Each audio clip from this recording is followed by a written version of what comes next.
Hello dear students, कैसे हैं आप लोग। Good morning, good morning, good morning. कैसे हैं आप लोग, बताइए, जल्दी बताइए कैसे हैं आप लोग। होप सो कि आप मेरी क्लासेस को एंजॉय कर रहे होंगे। और कल मैंने chapter number 3 from NCERT book start किया था, रिटायरमेंट और डेथ ऑफ ए पार्टनर। और उसमें मैंने कल एक बेसिक इंट्रोडक्टरी पार्ट रखा था, और उस इंट्रोडक्टरी पार्ट में मैंने आप लोगों को इस 7 या 8 जो प्रॉब्लम थी, नो प्रॉब्लम, ये डिस्कस की थी। भाई इन प्रॉब्लम्स के बारे में हम लोग इसमें डिस्कस करने वाले हैं। तो इन 9 प्रॉब्लम्स के डिस्कशन के साथ मैं तो थोड़ा सा आपको रिकैप कर देता हूँ। पहली प्रॉब्लम हमारी रहेगी कि नया प्रोफेसिंग रेशियो कैसे निकलेगा, गेनिंग रेशियो कैसे निकलेगा। दूसरा, अकाउंटिंग ट्रीटमेंट ऑफ गुडविल कैसे किया जाएगा, उसकी जनरल एंट्री क्या होगी। तीसरा, accounting treatment of accumulated profit losses reserves क्या रहेंगे, उनमें रिजर्व्स में फ्री रिजर्व्स का ट्रीटमेंट कैसे होगा, स्पेसिफिक रिजर्व का ट्रीटमेंट कैसे होगा। Then accounting treatment of revaluation of assets and reassessment of liabilities के बारे में हम लोग पढ़ेंगे। इसमें रिवैल्यूएशन अकाउंट कैसे बनाया जाएगा, इसके बारे में हमारा डिस्कशन रहने वाला है। देन हम पढ़ेंगे 500 पॉइंट की अकाउंटिंग ट्रीटमेंट ऑफ गुडविल कैसे किया जाएगा। उसके बाद पार्टनर्स के कैपिटल अकाउंट में एडजस्टमेंट सीखेंगे, नए partner net profit sharing ratio के बेस पर। देन देयर आफ्टर हम देखेंगे कि रिटायरिंग पार्टनर को क्या अमाउंट पेड की जाएगी और कैसे की जाएगी। उसका लोन अकाउंट बनेगा तो उसकी पेमेंट कैसे होगी, उसका सेटलमेंट कैसे होगा।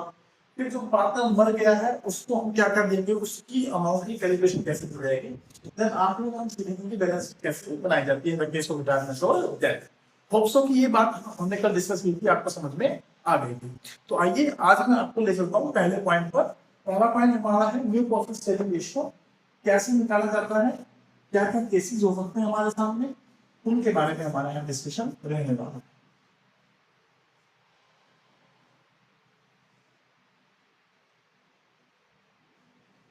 चलिए, तो आज हम स्टार्ट करेंगे अपना पहला पॉइंट। पहला पॉइंट है न्यू प्रॉफिट शेयरिंग रेशियो की कैलकुलेशन एंड गेनिंग रेशियो की कैलकुलेशन।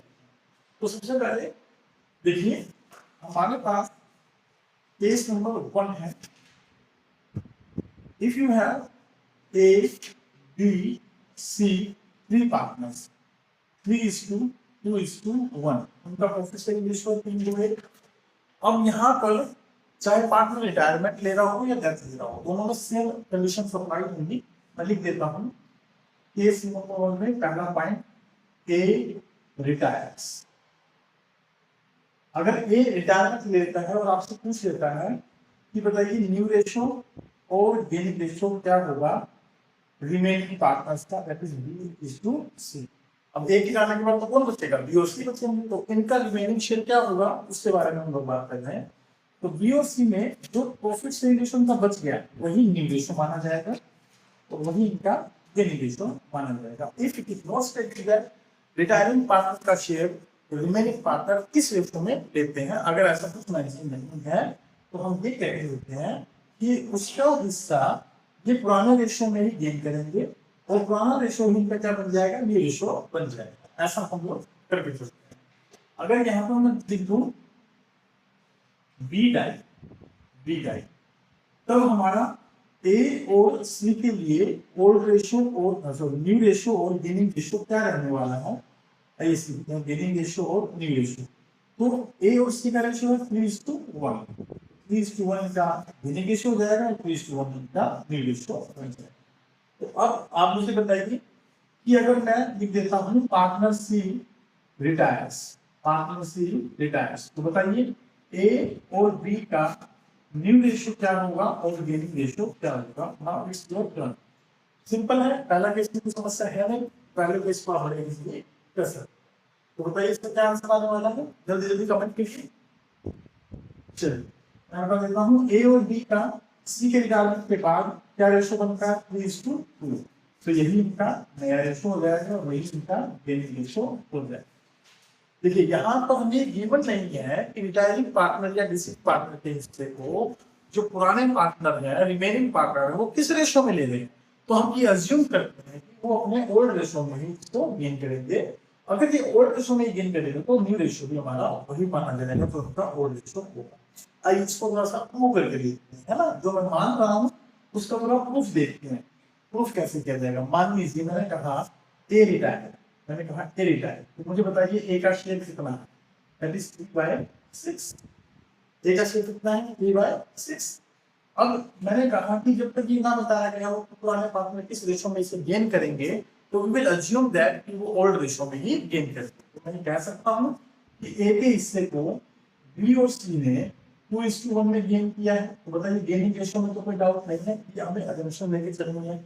अब इसके आधार पर न्यू रेशियो निकाल कर देंगे। क्या न्यू रेशियो भी पता आ रहा है? चेक करते हैं। हम लिखेंगे बीज गेन, बीज गेन। बी का गेन क्या होगा?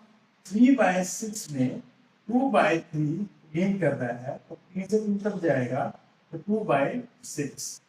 और सीज गेन, सी का गेन क्या आ जाएगा? देखिए सी का गेन आया 3/6 में 1/3, 3 से 3 कट जाएगा 1/6। क्लियर है? ये उन्होंने गेन किया। अब न्यू रेशियो कैसे निकलता है मुझे बताइए। न्यू रेशियो कैसे निकलता है? If there is a gaining part तो हम लिखते हैं बेटा old share plus gaining share, old share plus gaining share. तो ए का तो रिलेशन चला गया, एक हटाइए यहां से बी, तो बी का न्यू शेयर क्या आ जाएगा बेटा?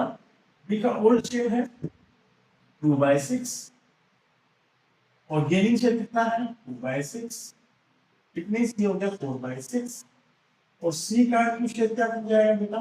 That is 1/6। ओल्ड शेयर है और 1/6 से गेन कर रहा है 2/6। तो बी इज टू सी का न्यू रेशियो हो गया 4:2। That can be written as 2:2। 2 से काट दीजिए, है ना? इसको 2:1 भी लिखा जा सकता है। तो देखिए जो मैंने आपको डायरेक्ट बताया था उसकी वही कैलकुलेशन आ रही है कि नहीं आ रही है? इस तरीके से आप बाकी दोनों को भी वेरीफाई करके देख सकते हैं। तो बताइए पहला केस आपको समझ में आया कि नहीं आया? क्लियर हुआ पहला केस? बिल्कुल क्लियर हुआ, सही से एकदम। वेरी गुड, बहुत बढ़िया। अगर आपको समझ में आया है तो चलिए मैं एक केस और करा देता हूँ, फिर आप इसके क्वेश्चन करके देखिएगा, है ना? चलिए केस नंबर 2 पर चलते हैं। मैं इसे रन कर रहा हूँ, ठीक है?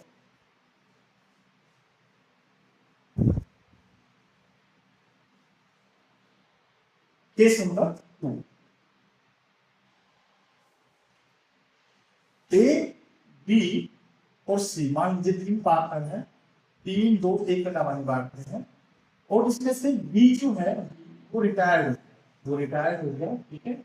और लिखा गया कि B's share taken by C. B का हिस्सा किसने ले लिया बेटा? सी ने ले लिया। और सेकंड केस, अब बताइए अगर बी का हिस्सा सी ले लेगा तो क्या मैं डायरेक्टली ऐड नहीं कर दूं? इसमें ऐड कर दूं तो इसका हिस्सा कितना हो जाएगा? 3 और इसका हिस्सा कितना है? 3। तो ये है ही नहीं इसमें, तो नया रेशियो क्या बन जाएगा? 1:1। इसका ए और सी। ये तो हुआ एमसीक्यू बेस्ड। अगर एमसीक्यू आ जाता है आप इस तरीके से करेंगे, लेकिन अगर मुझे डिटेल में करना पड़े तो मैं कैसे करूंगा? बड़ा इजी है, देखिएगा मेरे साथ सॉल्यूशन करते हैं इस क्वेश्चन का। देखिए हम लिखेंगे बीज गेन इतना है, sorry B share taken by C, तो हम लिखेंगे सीज गेन, ठीक है? सी का गेन कितना होगा? बी शेयर, बी का हिस्सा उसने गेन किया, बी का हिस्सा कितना है? 2/6, ठीक है? तो ये सी का गेन आ गया। अब सी का गेन आ गया तो सीज न्यू शेयर क्या होगा? सी का ओल्ड शेयर प्लस सी का गेन शेयर, इनको जोड़ देंगे तो सी का क्या आ जाएगा? New share. सी का ओल्ड शेयर कितना बेटा? 1/6। गेन कितना कर रहा है? 2/6। बेस इक्वल है, ये हो जाएगा 3/6। और ए का न्यू शेयर क्या है हमारे पास? ए का न्यू शेयर वही रहेगा जो उसके पास था, old share, that is 3/6। Now A is to C का नया शेयर क्या हो गया? 3:3। हम इसको काट सकते हैं तो लिख सकते हैं 1:1। This is your answer. बताइए केस नंबर 2 क्लियर हुआ तो नहीं हुआ? केस नंबर 2 में कोई समस्या नहीं है ना, बड़ा इजी सा है। तो इस तरीके से आप केस नंबर 1 और केस नंबर 2 के क्वेश्चन अपनी यूज से कर सकते हैं। बाकी के केसेस हम लोग कल डिस्कस करेंगे। आज के लिए केवल इतना ही। Thank you very much. अगर आपको मेरी क्लास अच्छी लग रही है, पसंद आ रही हो तो अपने दोस्तों के क्लास को शेयर करिए, चैनल को लाइक शेयर सब्सक्राइब करना मत भूलिए। और मैक्सिमम टू मैक्सिमम मुझे जो है ना लाइक्स चाहिए। आपके लाइक्स मेरा मोटिवेशन, आपका शेयर मेरा मोटिवेशन। आप जितना अपने दोस्तों को इन्वॉल्व करेंगे क्लासेस के अंदर, मैं उतना ही मोटिवेट होकर आप लोगों के लिए बढ़िया से बढ़िया क्लासेस लेकर आता रहूंगा। Thank you very much. आज के लिए बाय बाय, टेक केयर।